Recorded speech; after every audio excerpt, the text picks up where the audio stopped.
जय श्री कृष्णा दोस्तों। आइए आज से हम सुख सागर का अध्ययन शुरू करते हैं। देवर्षि नारद एक बार भ्रमण करते हुए वृंदावन पहुंचे। उन्होंने देखा कि एक युवती अपने 2 पुत्रों को साथ लेकर विलाप कर रही है। नारद जी ने उससे विलाप का कारण पूछा तो उसने बताया कि वह भक्ति है और उसके साथ 2 पुत्र हैं, ज्ञान और वैराग्य। कलयुग में इनकी कोई कीमत नहीं रही, इनमें जागृति और उत्साह समाप्त हो गया है। मैं द्रविड़ प्रदेश में उत्पन्न हुई हूँ और कर्नाटक प्रदेश में मेरा विकास हुआ। यहाँ भक्ति युवती भक्ति भावना या विचारधारा का प्रतीक है। महाराष्ट्र प्रदेश में मेरा कुछ सम्मान हुआ, किंतु गुजरात में आते आते बूढ़ी हो गई।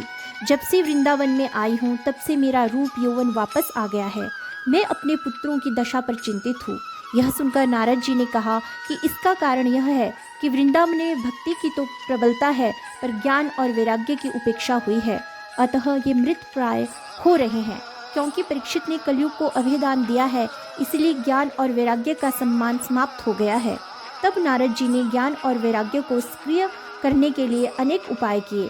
पहले तो उन्होंने उन दोनों के कान में कहा, ज्ञान जागो, वैराग्य जागो, किंतु इस पर भी उन दोनों में कोई सक्रियता नहीं आई।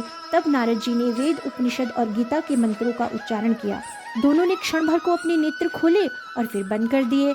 तब नारद जी ने अनेक महात्माओं से संपर्क किया, किंतु महात्माओं ने वेद उपनिषदों की असफलता पर आश्चर्य प्रकट किया और उन्होंने कोई और उपाय भी नहीं सुझाया। पर नारद जी कब मानने वाले थे? वह घूमते घूमते बद्रिकाश्रम पहुंचे। वहां उनकी भेंट सनकादि ऋषियों से हुई। इन ऋषियों ने नारद जी को बताया कि ज्ञान और वैराग्य को चेतन करने का एक ही उपाय है कि उन्हें श्रीमद् भागवत पुराण की कथा सुनाई जाए। जिस तरह गन्ने से रस और दूध से नवनीत सार रूप में निकलता है, उसी प्रकार वेद और उपनिषदों का सार श्रीमद् भागवत है। वह शीघ्र ही प्रभाव करने वाला है।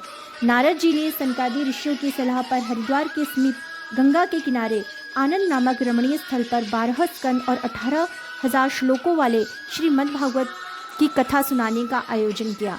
यह कथा सप्ताह तक चली तो भक्ति और उसके दोनों पुत्र ज्ञान और वैराग्य को नवजीवन और नवयौवन मिला।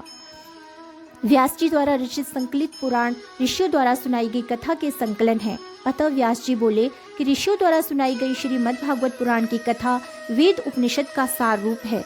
यह कथा जीवों का उद्धार करने वाली और मोक्ष प्रदान करने वाली है। यह कथा ऐसी है कि इसे दुराचारी से दुराचारी व्यक्ति भी सुनकर कल्याण को प्राप्त होता है। इसका प्रभाव इतना महान है कि प्रेत योनि में पड़ा व्यक्ति भी वैकुंठ को प्राप्त होता है। जैसे आत्मादेव नामक ब्राह्मण का दुष्ट पुत्र धुंधकारी वैश्यों द्वारा मार डाला गया था, वह प्रेत योनि को प्राप्त हुआ। उसका तीर्थों में श्राद्ध करने पर भी उद्धार नहीं हुआ। तब उसके भाई गोकर्ण ने उसे 1 सप्ताह तक श्रीमद् भागवत पुराण की कथा सुनाई और उसका उद्धार किया। श्रीमद् भागवत पुराण की जय।